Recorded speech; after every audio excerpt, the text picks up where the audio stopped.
यकीन जानिए कभी कभार मैं सोचता हूँ इस बारे में कि जुमातुल मुबारक वाला दिन पहले ज़माने में हम बचपने में थे, हमारे वक्त में आता था तो किस अंदाज से तैयारी की जाती थी, आपके वक्त में होगा तो किस अंदाज से जुमातुल मुबारक की तैयारी और ये सब कुछ। अब जो है वो हम उसकी अहमियत को खो रहे हैं। और फिर ख़ास तौर पर फिर जुमे की नमाज के लिए मस्जिद में वक़्त से जाना है, जाने के बाद इमाम साहब ने, आपके आलिम दीन ने, उन्होंने एक अच्छा पैगाम देना है, उस पैगाम को सुनने की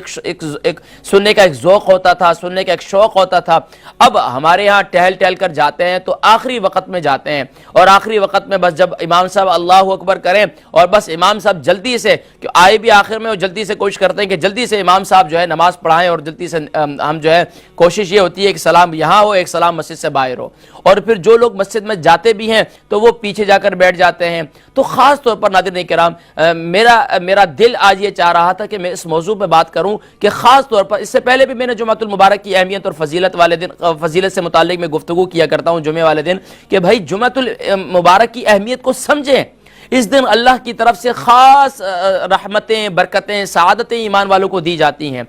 लेकिन अगर ईमान वाले नीयत करके घर से निकलें, लेकिन अगर इसी तरीके से जिस तरह दूसरे दिन आते हैं और चले जाते हैं, तो आप भी इसी तरह जो है अपने वक़्त को ज़ाया कर देते हैं।